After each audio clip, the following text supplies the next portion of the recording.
arguably, Canopy didn't even win practice management yet. They were reinventing practice management software, but they didn't win it yet. They were just turning the corner. A lot of hype, and then they just took on too much. Probably the development of this new product was probably making their existing product suffer, and it was probably a tough decision to kill this product to save the other one. Welcome to the Cloud Accounting Podcast. I'm Blake Oliver. And I'm David Leary. Blake, we're back to our rhythm again, which I kind of like. I do. I love it. I was on Twitter today, and I was so excited to see Brad Selmanis got his Cloud Accounting Podcast swag. Did you see that? He bought 2 shirts because he couldn't decide which shirt he wanted. I know. David, we're going to be able to go out for like a nice meal pretty soon with the profits from our store that you set up. Yeah, one of us can afford to eat, and the other one can watch. That is the profit take on our merch store here. Yeah, but we don't do it for the money; we do it for the love. Yeah, if it was just the margins we wanted, we'd just sell stickers. What I love is that Brad's up in Canada, Calgary, and there's snow on the ground. He's outside with his t-shirt on.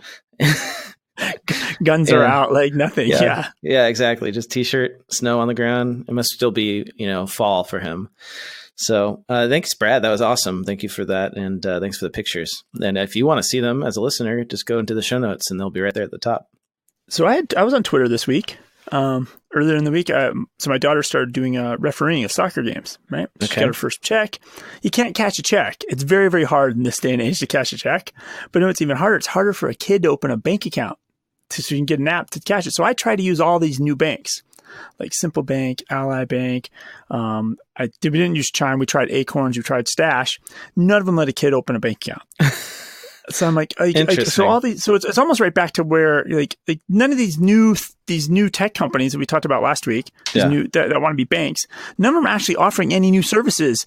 like it's the same scenario as a regular old bank. It's a little insane. So yeah, that was, I went off on Twitter on that a little bit, and well, you're gonna have to go walk into a branch and show them your ID. That's the word. The word in the street is credit unions are probably the way to go, is to stop in a credit union and do that. So that's on the list. And then the other thing I tweeted yesterday, I discovered, it's a lesson. When you get the new Windows updates or you get updates for anything, go read the notes. Go read the release notes. So I was like, Windows 10 now, you can do the Windows key and the period on your keyboard no matter where you're at in Windows, and you can type emojis. Yeah. I've known this in Mac for a long time. I did not know that. Well, what happened is people iterated on that, and I think it's Chris Meskey. I think it was him on Twitter. He discovered you can put them right into QBO and on the chart of accounts. If there's an account he doesn't want people to use, like the Ask Accountant account, he put a poop emoji in there. And so people are going to be able to use the emojis to really signal to their clients what accounts to use and not use. And they carry all the way through all the reports and all the way down through the reconciliation screen and the bank feeds. Oh, wow. So that's enough of the Twitter news. Just wait until you see that in an SEC filing. Yeah, I think that was one of the tweets as well, yes. What else is new? Do we have any reviews this week? We have 2 reviews. Both of them are very, very humbling. I don't even know if they're humbling. It's just we've talked about it before. Like, I'm sitting in the closet, you're sitting there at the desk, and we're talking. You don't know if people are really listening or if you're impacting the world. Mm-hmm. Coincidentally, they're both from Canada. So a lot of Canada love this week from the north for us. You want to read one and I'll read one? Sure. Essential content in a quick and informative format. 5 stars. I started a new venture in the spring, and the prospect of learning about the different technologies available seemed daunting. I was too busy working with clients to do the heavy research and product testing I knew I needed to do. Listening to the back catalog of the Cloud Accounting Podcast gave me the information I needed to pick, test, implement a tech stack, and talk somewhat knowledgeably about the changing realities of fintech as it impacts my clients and their accountants. Thanks for the great work. Sean Birdsell, founder, Birdsell Consulting in Victoria, BC, Canada. Thanks, Sean. 5 stars, great guest and informative content. Felt stuck in a real rut in my CPA/technology career and started listening to this podcast to broaden my perspectives. David and Blake have provided a refreshing window of insight into the cloud accounting world and helped reignite my desire to work with small businesses and startups. I look forward to each podcast to hear curated snippets of cloud accounting news, as well as the varied perspectives of David, Blake, and their guests as they explore changes in the not-so-boring world of CPAs. Though the content has an American bias, Canadian CPAs like myself can derive great benefit by considering what effect the topics and the news stories could have on the Canadian opportunities, client solutions, and our regulatory environment. This is from Sharon Hine via Apple Podcasts in Canada. And we opened the show with Canadian Twitter. It's a theme we got going here. And we have a Canadian episode of an interview we did at QuickBooks Connect. I almost forgot something. Yeah, we've got that. People have to listen to that. When it comes out. But did you see Michael Sovereign's tweet? Apparently he tweeted about the Cloud Accounting Podcast, and he used the hashtag CPA Alberta, which I guess is the hashtag for the CPA magazine in Alberta. And they put the tweet, I guess they do this thing where they take the tweets and they publish some of them. And so they published this tweet about the episode with Megan Lefchick and Ryan Lozanis that we did on the relevance of the CPA designation. So they published that tweet. So he took a picture of the tweet in the magazine and he tweeted that to us. So now meta. It has come full circle, right? The tweet has come home. And so now what we need to do, we need to get CPA Alberta to run the tweet of his tweet.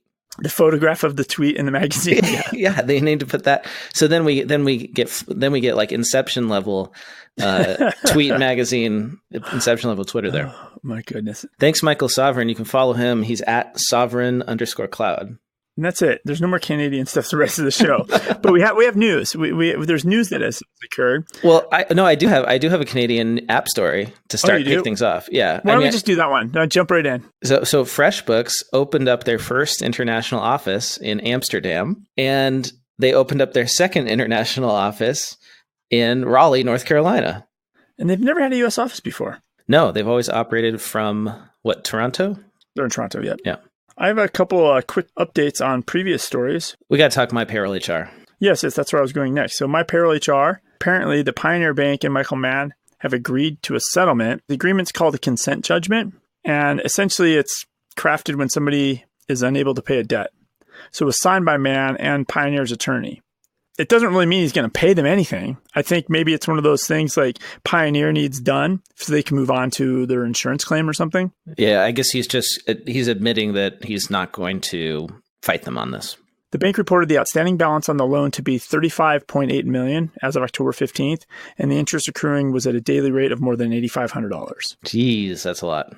We were talking about Rich Priest, who left Intuit, I don't know, maybe 4 weeks ago, possibly, it seems like, a couple episodes ago. So Rich Priest is now joining LegalZoom. He is going to be the new chief product officer. Oh, that's a big promotion there. So he was previously running QuickBooks Live at Intuit.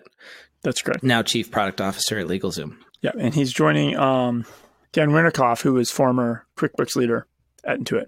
He's joining him at LegalZoom.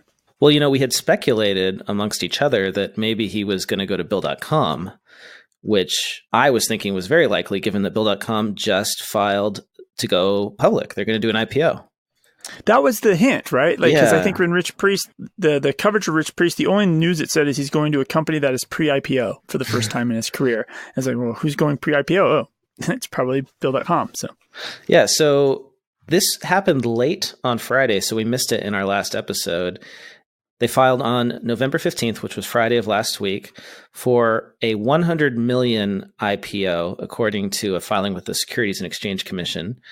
What's interesting about that is they already have raised $347 million over their lifetime, and they have a lot of cash in the bank. So they don't need the money from the IPO. I think this is just a way to open up access for the current shareholders to the public market so they can exchange their shares, sell. Because Bill.com's been around for a long time. They started in 2006. They were one of the original or very early cloud apps that everybody started using. I remember, I think they were like the second app I started using outside of QuickBooks Online. Yeah, I think they were one of the first three we launched. I helped launched on apps.com originally. Yeah. Integrations, Yeah, so some interesting stuff in the S1. A lot of these companies that go public, they do so with a direct model, going straight to small businesses. And we actually heard that from Rob Reed, although Sage Intacct didn't go public, they got acquired. Rob Reed, in the interview we did at Intacct Advantage with him, he's the former CEO of Intacct. He said that he hinted at the growth of Intacct was really because they started going to a direct model. They started with accounting firms and then they went direct, and that's when the growth really took off. He said something to that effect. So what's interesting about Bill.com's filing is just how much of their revenue is still from accounting firms. They have over 4,000 accounting firm partners, and it accounts for 54% of their total customers and 45% of their revenue. So that's significant. Accounting firms really helped build half of Bill.com. A lot of the times it was the de facto choice, right? If you didn't want to write checks on your client's behalf, right? Maybe you're managing the entire operation, but you needed approval on the checks you did write. Bill.com was the first real solution for that. So you could get multiple owners or multiple executives at a company to approve a payment before it got made. And so any of the accountants that were involved, they had to use it because there was no other process. And Matthew May at Acuity, he was quoted in the press, celebrity. About the impact made on their business. So he's all over the place. Another kind of follow-up one about why big tech companies want to become banks but can't. And actually, I think you found this article earlier in the week and tweeted it out. So just a couple of takeaways in this article. One was about where is Walmart. This? What are we talking about? Oh, the why big tech companies want to become banks but can't. Oh yeah, where was that? What publication? It was in Fortune. Okay, and you tweeted this out. I think this came out a day after our last episode. Got it. Yeah. And I think the big takeaway in this article, two takeaways, was one, one of the biggest banks that never existed. So this dance has been already happened. It was Walmart. More than a decade ago, they spent 10 years trying to get a banking charter. And they just got blocked on every front, and they never will become a bank. And they finally just gave up the fight in 2007. So at some level, this dance has been done of these big, huge, gigantic companies trying to become banks, and they've not had a lot of success, right? And then with the regulations, that's a problem.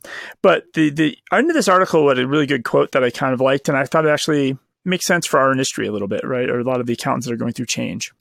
The future of the financial system is going to be a mix of banks and non-banks. And the winners are going to be the ones that are rapidly moving to transform themselves.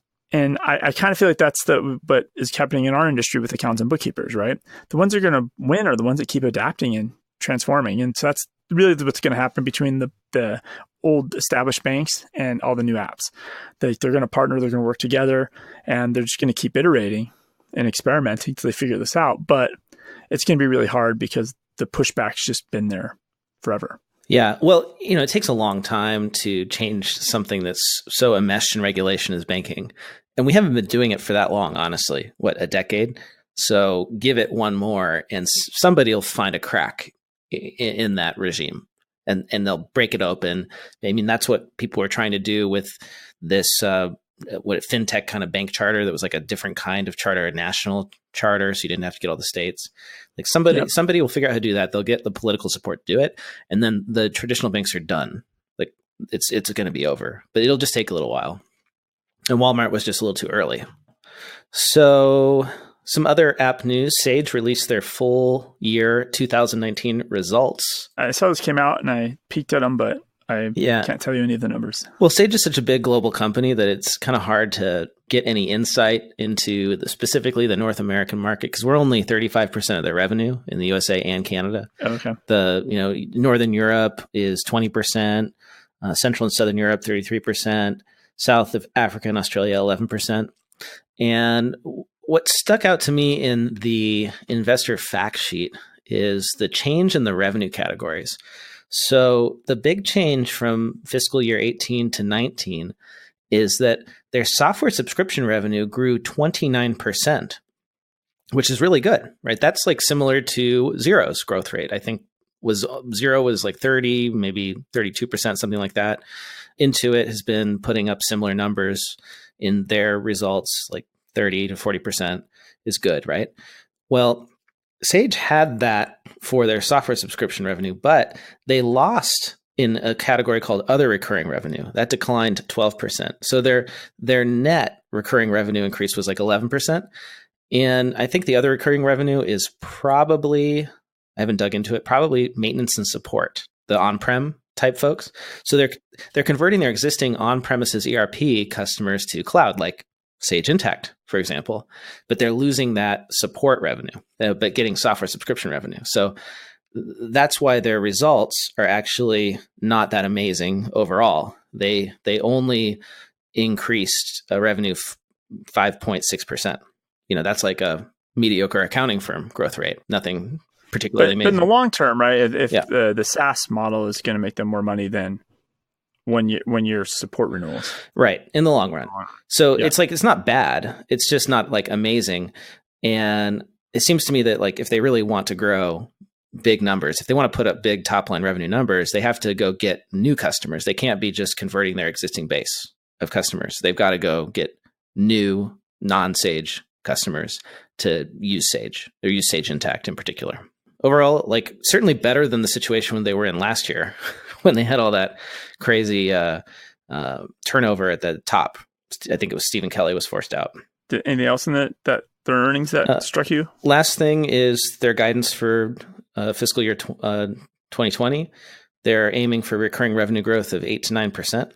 And organic operating margin of 23%. The Intuit earnings came out as well this week, actually earlier today. The first thing I noticed of all the announcements is I didn't see numbers for QuickBooks Online. Usually we get to see the numbers every single quarter. How many new subscribers? Right? How many new subscribers, right? I don't think they don't really release revenue growth, but they do always pump the subscriber number if it's good. Yeah.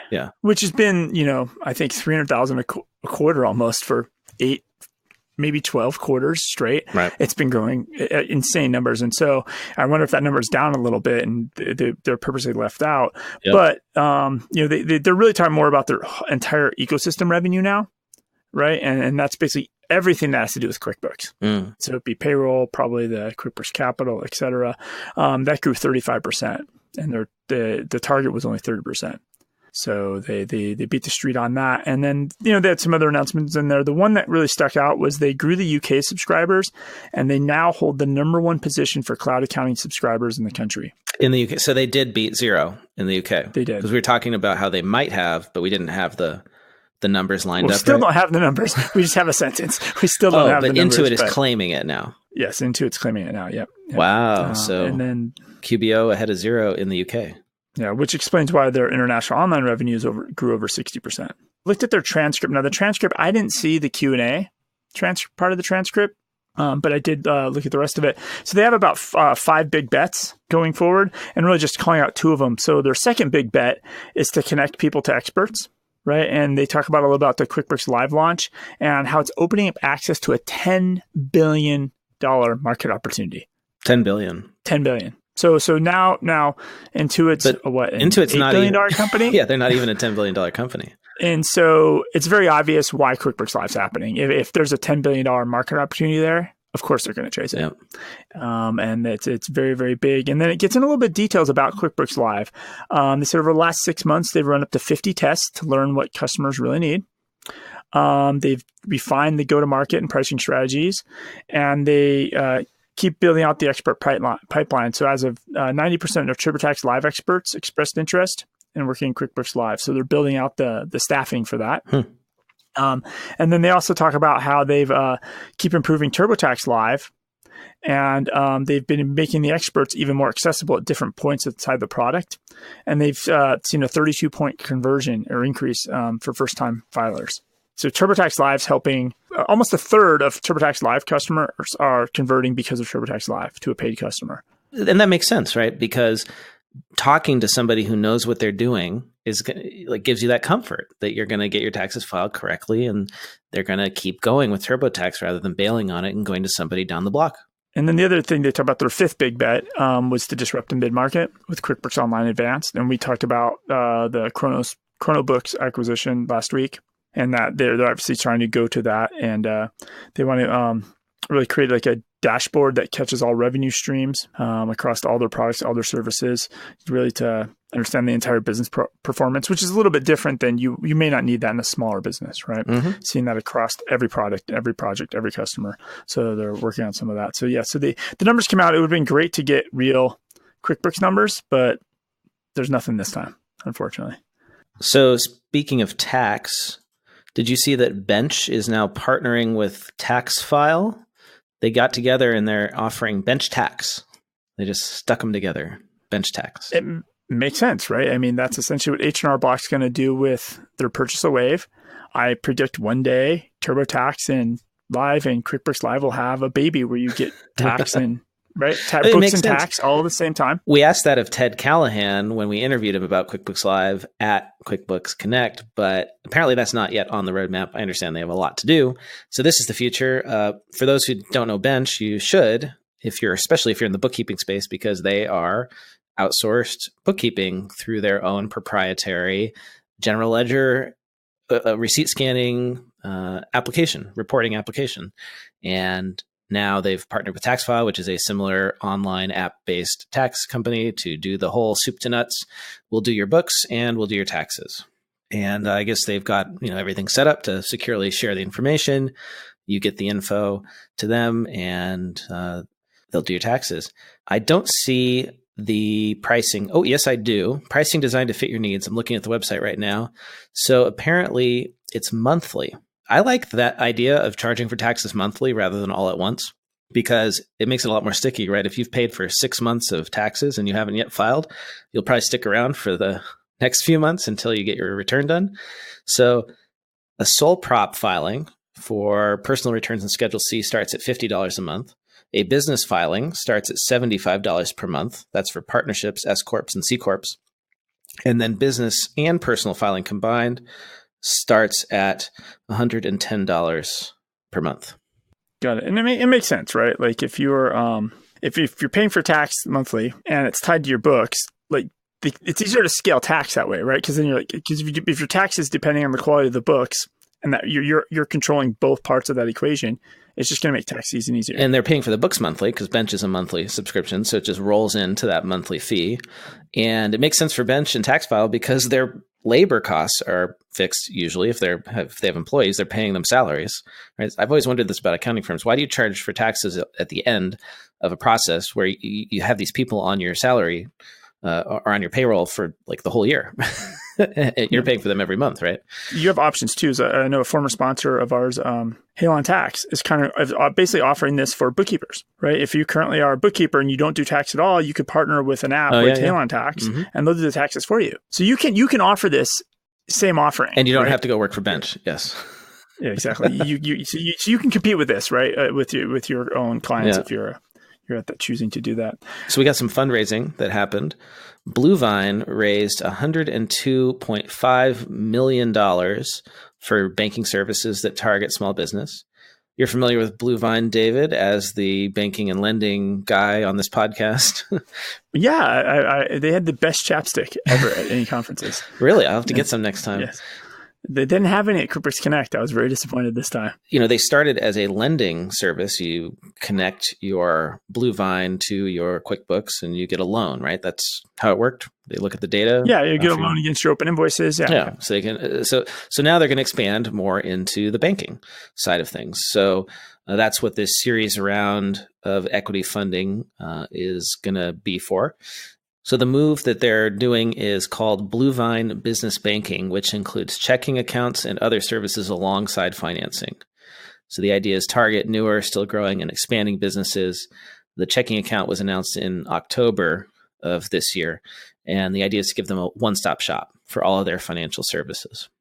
And I assume they've got to be doing this with a partner bank. I remember decades ago, 15, 20 years ago, people talking about Intuit just become a bank, a small business bank, right? So this talk has been there in the industry for a long time. Everybody wants to be a bank. We could have the bank of podcasting.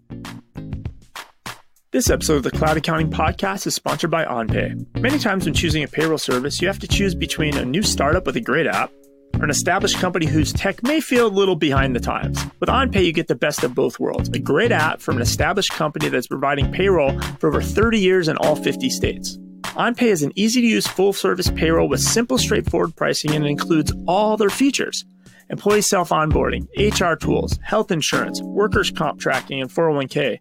And with an accountant's dashboard and partner program combined with best-in-class integrations with Xero and QuickBooks, OnPay is the right fit for all your clients, whether they have just 1 or 500 employees. They also handle all the complicated stuff that other payroll providers don't, like agricultural payrolls, including Form 943, multi-state payrolls, and employees with H-2A visas. I'm really excited to tell you that OnPay is offering an exclusive promo code only for the listeners of the Cloud Accounting Podcast to get 3 free months of OnPay payroll service for any of your clients that you set up by February of 2020. Head over to cloudaccountingpodcast.promo/OnPay. That is cloudaccountingpodcast.promo/ONPAY. And use code CAP3 free when you sign up your clients. That is CAP, the number 3, FREE. And to be clear, you cannot get this promo anywhere else. It's only available to the listeners of the Cloud Accounting Podcast. Well, you know who doesn't want to be a bank, at least not yet, is LeaseQuery. They raised a Series A from Goldman Sachs to grow their lease accounting software startup. This is LeaseQuery's first formal investment, and they've been bootstrapped since 2011. They're based out of Atlanta. They've got a 53,000 square foot office in Atlanta to fill out, so they'll put that money to good use, hiring new employees. They said that in 2018, they had 708% year-over-year revenue growth, and they've grown from 500 clients in 2018 to 1,000 today. That's because all those new lease all the new lease standards, right? That's driving this growth. And apparently, only 5% of private companies have completed their lease accounting transitions, so they've got a lot of room to grow as these companies start to finally do the lease accounting change. They're going to need some app to manage it because it's just too complex to do in spreadsheets. I have some news about PayPal. Let's hear it. So PayPal is to acquire online coupon site Honey. It's called for $4 billion. $4 billion? $4 billion. So this is PayPal's largest acquisition. It's massive. They've ever done. So if you don't know anything about Honey, now I feel dumb. It's an app you put on your phone. You plug it has web browser extensions, etc. And 17 million people use it. And so when you go to like an online shopping cart somewhere, it sticks a discount if there's one available in your shopping cart. You know what? I have heard of this, but I'm afraid to use it because I don't want it tracking everything that I'm looking at on the internet. So that's where exactly, right? So they basically, with the browser extension, they track everything you do. So they know exactly what to target you and how much of a coupon to give you to get you to buy something, right? And so they just have this amazing amount of data, right? Okay. And it's PayPal typically uses data like that for fraud prevention. But now there's a kind of a new possible privacy issues, right? Yeah. It's with the combined company. So it's kind of interesting. But my brain was thinking about the plugin, right? When I read this article, if you're an accountant or bookkeeper, I think you've said you use plugins for Google Chrome. Yeah. So my thing is, if you're using plugins essentially have the access to not only the URL in the browser, but the actual data that's displayed on the page of every page you serve. It depends on what permissions they ask for and that you grant them.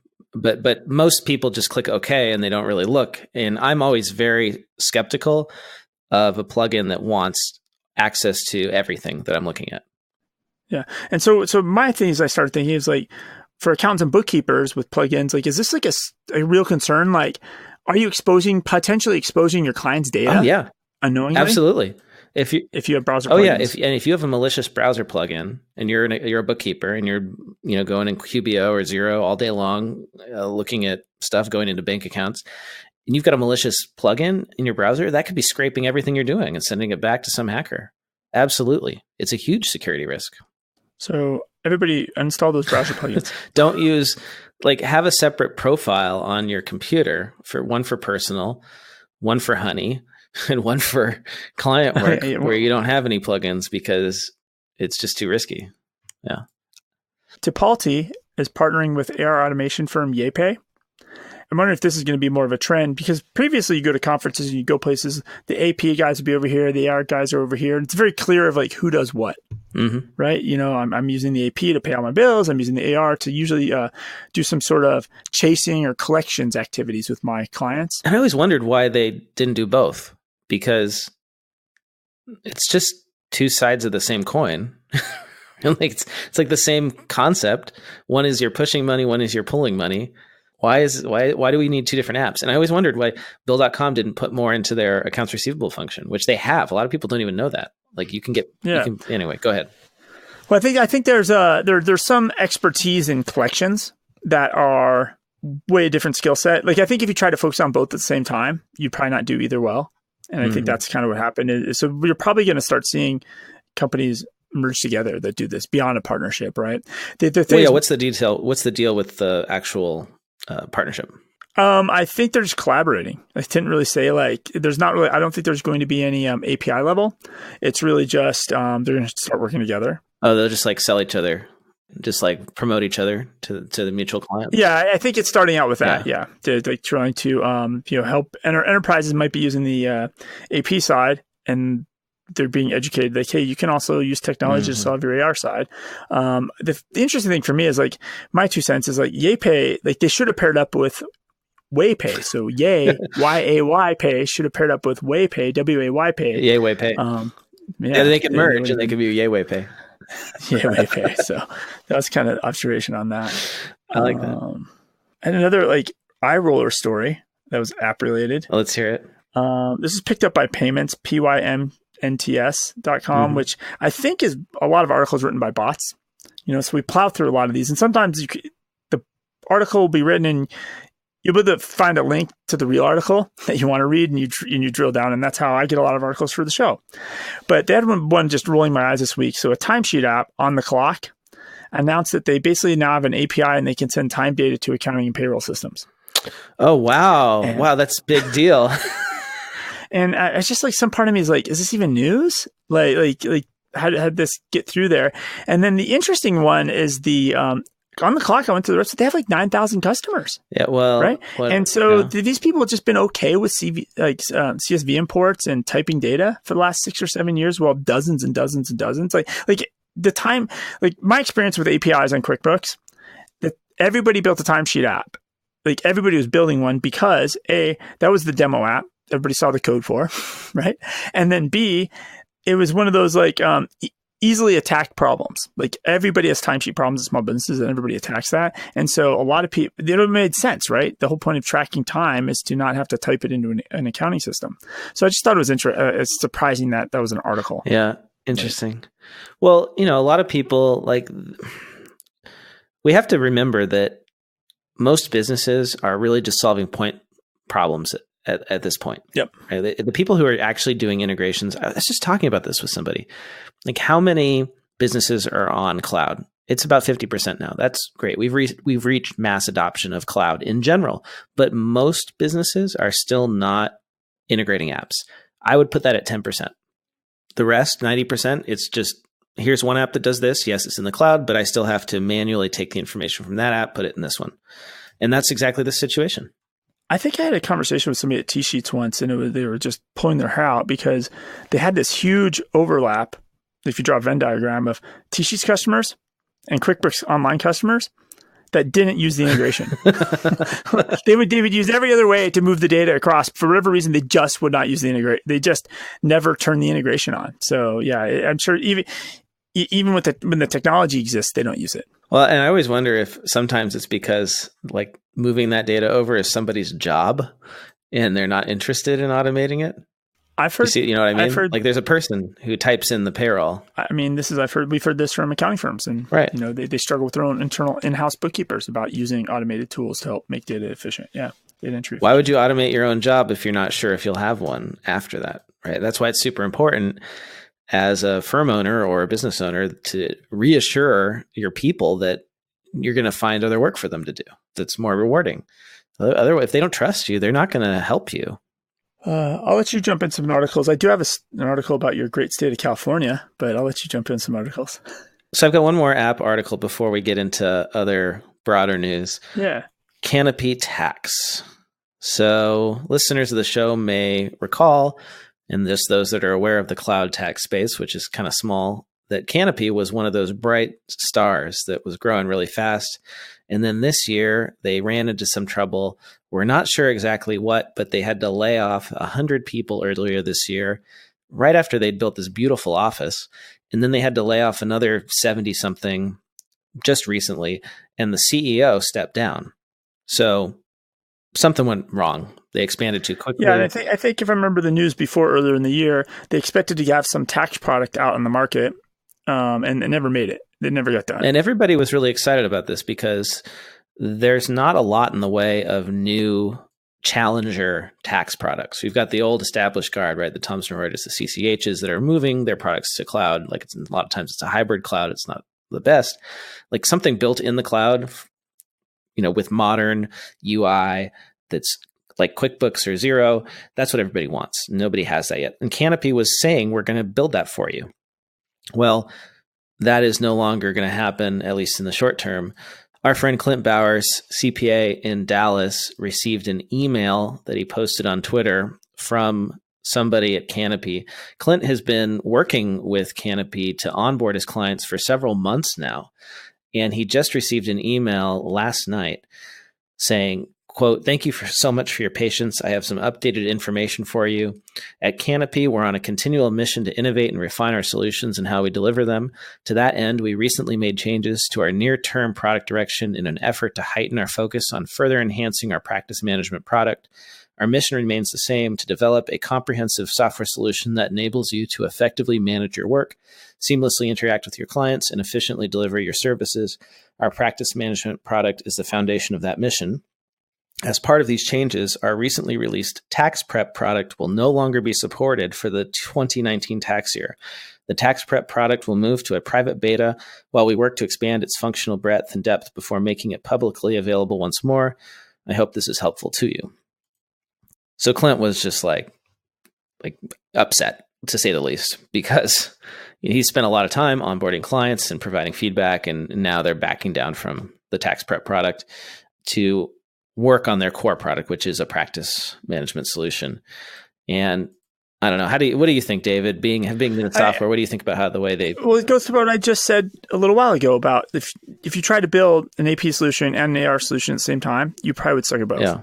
Right? And they have not, arguably, Canopy didn't even win practice management yet, right? They were reinventing practice management software, but they didn't win it yet. They were just still very new, turning the corner. A lot of hype, and then they just took on too much. Probably the development of this new product was probably making their existing product suffer, and it was probably a tough decision to kill this product to save the other one. It's like those wild animals that eat their own babies, to the other babies survive, It's one of those things. Unfortunately, a lot of goodwill lost in the cloud accounting community, I imagine.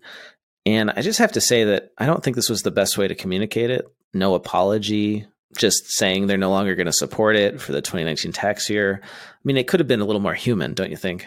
Yeah, I think that's, it's tricky. These are tough. All those things are tough decisions that people have to make like this. And it's sad because Canopy, like you said, was a rising star. And now now you wonder, are they even going to make it at all? Right. Are we going to 6 months down the road being like, that's the end of Canopy? I hope not, because tax needs to be disrupted. And it's just so hard that nobody's really done it yet. And Canopy was so promising.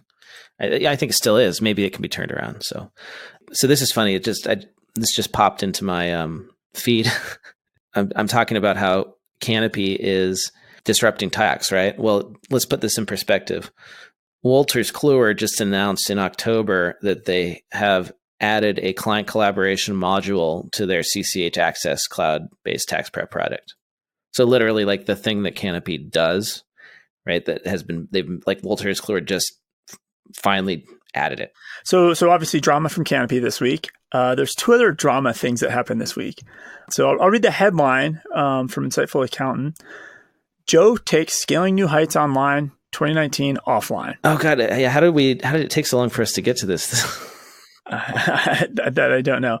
So I could read the news. I think you experienced the news as a vendor. Yes. Yeah, it's interesting. So yeah, for our listeners who don't know what Scaling New Heights Online is, right? This is not the regular Scaling New Heights conference. This is the online conference, which is it in its second year? This is the first year I've had anything to do with it. No, it's been around at least 4 or 5, maybe 6 years. It's been around for a long time. And then it's interesting. I've experienced it as an attendee once, and I experienced it as somebody who did a talk once, right?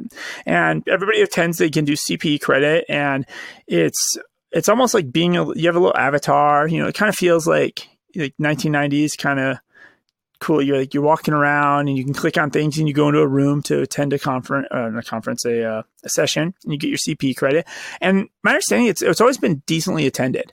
He might have 1,000 people at his in-person conference, and he might have 2,000, maybe 3,000 at his online one. Now, I don't think all people attend at the same time, but throughout the period of, a lot of times it's like 2 days, right? It's happened before. So historically, this has existed, and it's a good way for people to get CP credit, and they can pop in and out of sessions. And there's even an expo hall, and sponsors are there, and that type of thing. But apparently, there was technical issues this week. Yeah, it was supposed to happen on Tuesday and Wednesday of this week, and it starts at 8 a.m. Eastern time, so that's like 5 a.m. my time. So I woke up and I got into my email, and I had an email saying that they were having some technical difficulties that had been resolved. And then I was curious, so I decided to go and log in, which I had never done before. And then my password wouldn't work, so I had to do a reset. And then I ended up in some sort of WordPress backend system, and I had to go back to the URL and find that again and try to get in. Finally, I got in. And then I tried to go to like sessions, and they wouldn't load. And I tried to walk around the expo hall, and I guess the whole thing crashed at some point, and nobody could use it, and they had to cancel the whole thing. Yeah, and so I know there's an email sent out to everybody about how it's a little bit of a spin, I think. It was called a strategic pivot. Yeah, can you read that? Do you have the email open? Do you have the subject line? I don't have the email open. I do not have the subject line of that email. I'm going to find it for you, because I did think this was very much a savvy marketing move here. Let's see. And while you're searching for that, it really reminded me of like when the Woodward Group, when they had the bankruptcy. Yes. Almost 18 months ago, prior to Scaling New Heights 2018, the event. There's bankruptcy, but everything got reframed and respun as the venue move. And so when I saw this, somebody forwarded me the email, and I saw that, and it's a strategic pivot. I'm like, strategic pivot? Like the whole thing crashed. Like it just kind of, I found that a little ironic, right? That it just being spun as a strategic move. Yeah, and that's the headline of the email. That's the subject line: strategic pivot - scaling New Heights online. And then in the email, the headline is finding a different way to bring you the value. Due to unforeseen technical difficulties that we were not able to fully resolve, we unfortunately need to find a different approach to deliver the training we promised you as registrants of SNH online. So they just shut it down immediately. Now, I have to say, as a vendor, I still have not received any communication. And, I was inquiring on Tuesday as to, hey, what's going on? We haven't got anyone chatting with us in the conference. We've set aside one of our sales guys to, chat with people for 2 days, and so no communication on the vendor side at all about this. And I don't know what's going to happen. I mean, I think some vendors paid to do this, and there were like 20 something. So I don't know. Yeah, I mean, it's obviously not solved yet. It's interesting that email came out and felt very markety. Well, yeah, definitely. I mean, you got to do whatever you can to save it. But I think they're rescheduling it for December. And maybe it's a technical thing. Like it's a whole the platform that's being used needs to be replaced, or needs to move to a different platform, and maybe it has to be really grassroots, and it's all on a Zoom. I don't know. Well, that's what they're going to do. So apparently they're doing 6 days in December, and it's just going to be a long go-to-webinar. And people pop in and out to the sessions they want when they want to be in that session. Something like that, yeah. Yeah, and get rid of all like the avatars and the robots and the walking around and all that other kind of stuff. It did feel a little bit like Myst. You ever play that game on your computer? I know what you're talking about. Yeah, it was like walking around in Myst. It was making me nostalgic. Nostalgic for that. So there's some other drama. I don't know if you saw this. There's a petition online that was created, and the title of the petition is "Stop Intuit from Stealing Work from Bookkeepers." I did see that. How many signatures does it have now, though? I don't think it has 300 yet. So in the grand scheme of things, right? There's 130, 140,000 pro advisors, maybe 150,000 QuickBooks pro advisors. I don't know how many are bookkeepers versus accountants, et cetera, but only 300 have signed it, right? And in versus, we just talked about Intuit's numbers, it's a $10 billion opportunity here, right? Like this is going to happen. And my thing is, you can put this on my gravestone, right? Every accounting platform is going to offer the similar service. Like put it on my gravestone. Like Every accounting platform will offer a similar service. So it's not so much they're stealing, like everybody's trying to steal your clients, right? And I would argue Intuit's not trying to steal your clients. And admittedly, like one of the gripes they have in there is, and we've talked about this on the show in the past, Intuit was not going to market QuickBooks Live bookkeeping to the clients of the existing pro advisor. But they keep doing it accidentally.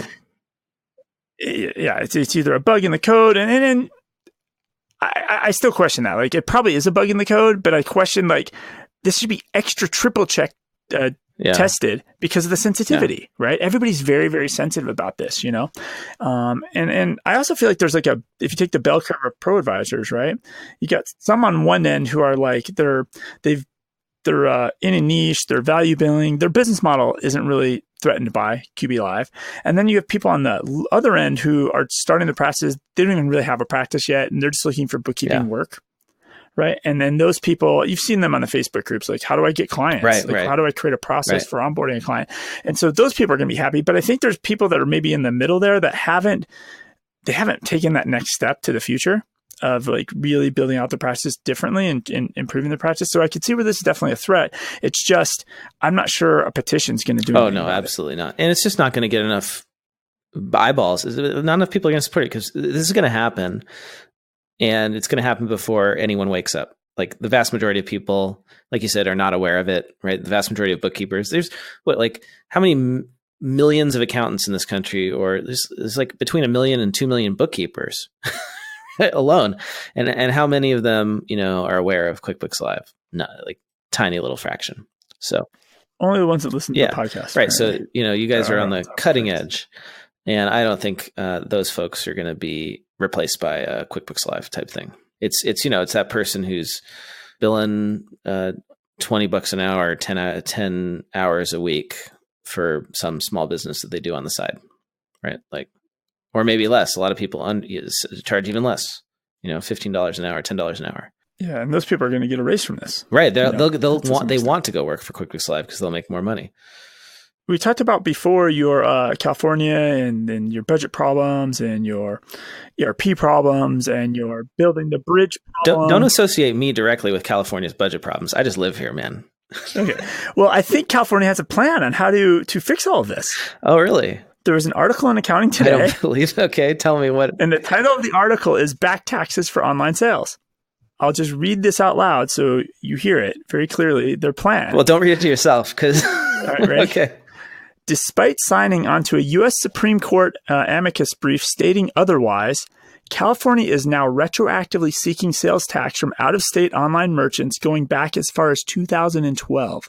The move is seen as a bellwether as other states are watching to see how California fares. Wow, that's a dick move. But, Californians won't get upset because they're not going after us, right? They're going after people in other states selling into California.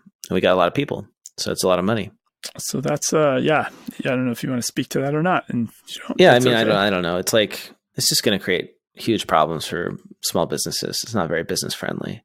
California needs to actually solve its structural issues. I just wish that in California, we'd fix the housing crisis. The housing is so expensive because we don't build enough houses. If we just built more houses, things would be, it would be cheaper. It's like that. It's that basic. All it's that simple. But instead I'm driving my car on the street and I see a sign on the back of a bus that says, some not for profit or no, it was some like local initiative raised money to build 6,000 housing units. Right. I'm like, we're in a city of what? How many millions of people? 20 million. Yeah, it's insane, right? I don't even know. It could be 20 million. It's not that many, but or the region, right? And 6,000 units, like it's not going to do it. So anyway, don't get me. I'm going to rant if I go on any longer. But I do have something else about sales tax. So what's that? Apparently, Grubhub has been tattling on its competition. The food delivery company Grubhub said it collected hundreds of millions in taxes for delivery and service fees in dozens of states since at least 2011. But Recode, a Vox publication, published an article finding that in some of those same states, their rivals in the delivery space that include DoorDash, Postmates, and Uber Eats don't appear to be collecting a cent of taxes.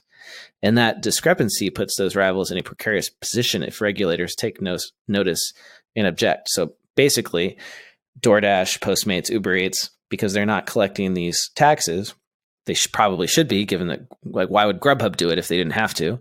Yeah, because Grubhub's going to be the outlier. Somebody's going to investigate why are they the outlier, and they're like, oh, because they're doing it right, and then they're going to go after everybody else. And Grubhub has thus been the leader up until recently, and DoorDash just, I guess, surpassed them recently. But Grubhub's been collecting the tax.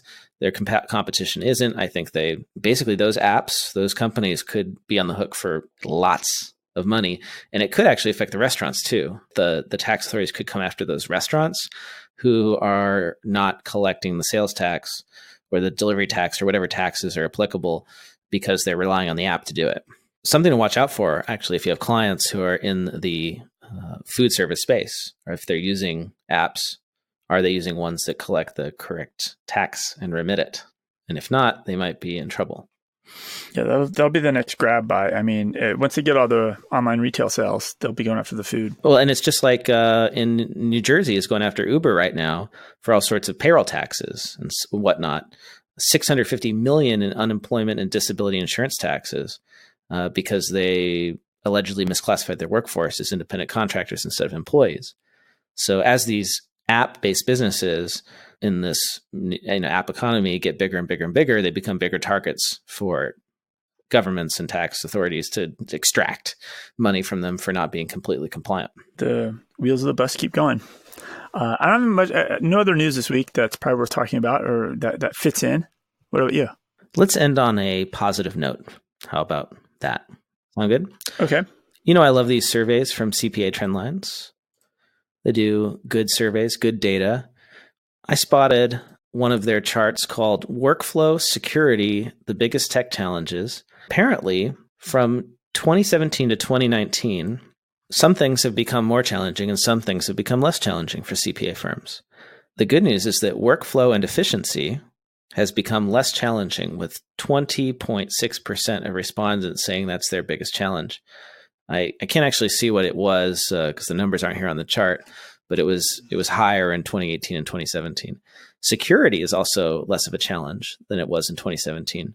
What has gone up, getting your clients on board, working with the firm in a more digital way, that's now gone up.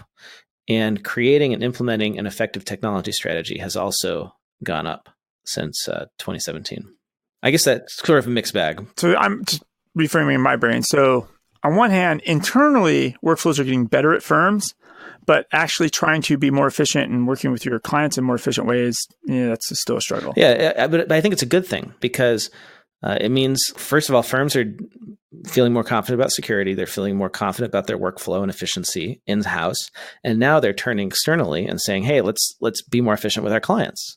Let's get them working more efficiently with us in a digital way. And I think that then leads to this technology strategy that you need. So I think it's progress. That's all we can ask for. It's progress. And that is it for this week. As always, you can find me online. I am at Blake T. Oliver on Twitter, and I will be at the Digital CPA Conference in Seattle from December 9th to 11th with Giraffe. So come see us at the Giraffe booth at DCPA if you'll be there. And how about you, David? I'm at David Leary, very easy to find on Twitter. You can find the Cloud Accounting Podcast now on all the socials. And you want to make sure you hit the show notes and get the link to our merch store because I think Black Friday is next week.